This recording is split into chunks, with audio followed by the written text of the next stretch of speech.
Share गर्न चाहिँ नबिर्सनु होला है त गाइस। फाइनली अहिले चाहिँ 11 बजे बल्ब नम्बर उठ्यो होइन। नेवारले अब आज कमाइ हुने जस्तो केही छैन, साँझसम्म खै कति पाउने हो। दाजुहरू केटाहरूको सन्चै हुनुहुन्छ? ठिक छ ठिक छ ठिक छ।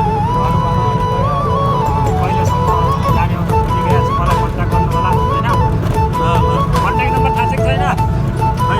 97 48 25 91 89मा कल गर्न सक्नुहुन्छ हजुरहरू, जतिखेर गर्दाखेरि पनि हुन्छ।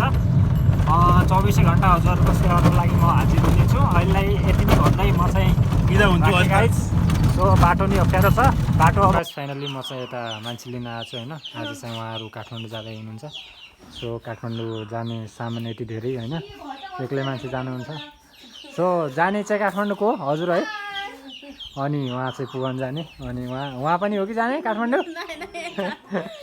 सो गाइस अब यति धेरै सामान छ, कसरी लिने होला? एक्लैजना मान्छे, अरू पनि जानेछन् कि एक्लै हो?